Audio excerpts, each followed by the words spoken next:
মূসা আলাইহিস সালাম বড় হতে থাকেন। যুবক বয়সে উপনীত হওয়ার পর তিনি যখন রাষ্ট্রীয় অবস্থা অবলোকন করছেন, তখন দেখতে পেলেন ফেরাউনের শাসন ব্যবস্থা এতটাই নিষ্ঠুরতম, এতটা কঠোরতম যে তাদের শুধুমাত্র রাজন্য বর্গের সঙ্গে যারা জড়িত তারাই সুখে নখ ফুলে আঙ্গুল ফুলে কলা গাছ অথবা সুখ স্বাচ্ছন্দ্যে তারা জীবন অতিবাহিত করছে, অথচ তাদের বিপরীতে বনু ইসরায়েলরা তারা সারা জীবন কাঠের ঘনি মাথায় কাঁধে করে নিয়ে ঘুরে বেরিয়ে অত্যন্ত মানবতার জীবন যাপন করছে। হত্যাযজ্ঞ চলতেই থাকে। এইভাবে মূসা তার ক্ষমতার বিপরীতে যাদের কাছে ক্ষমতা হারানোর ভয় অথবা তাদের বিপরীতমুখী, তাদের যে মত বিরোধী হয় এমন বিরোধী পক্ষকে একেবারে নিজের রাষ্ট্রীয় জল্লাদ বাহিনীর মাধ্যমে তাদেরকে হত্যা করতে থাকে। এইভাবে চলতে থাকে দীর্ঘদিন। মূসা আলাইহিস সালাম ঘটনাক্রমে মিশর থেকে পালিয়ে গেলেন, আবারও ফিরে আসলেন নবী হয়ে নবুয়ত প্রাপ্তি হওয়ার পর।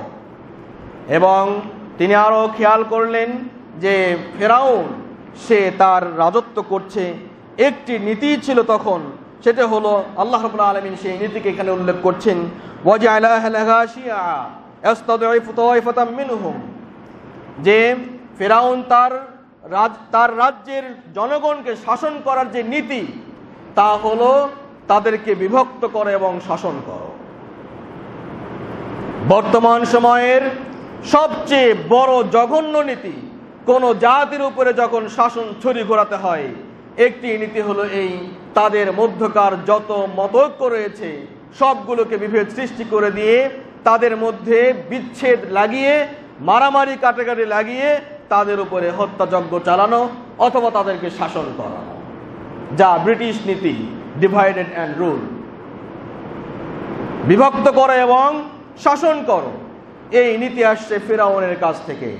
সেই ফেরাউন সেই সমাজকে পরিচালিত করত এইভাবে এবং একটি সম্প্রদায়কে অত্যন্ত মানবতার জীবন যাপন করতে বাধ্য করত। এবং আল্লাহ রাব্বুল আলামিন আরো বলেছেন, ইউযাব্বিহু আবনাআহুম ওয়া ইস্তাহয়ী নিসাআহুম, বিবরণটা এরকম, সে তাদের পুত্র সন্তানদেরকে নির্বিচারে হত্যা করত এবং কন্যাদেরকে সে বাঁচিয়ে রাখত। এইভাবে চলছিল ফেরাউনের শাসন ব্যবস্থা। তার বিরুদ্ধে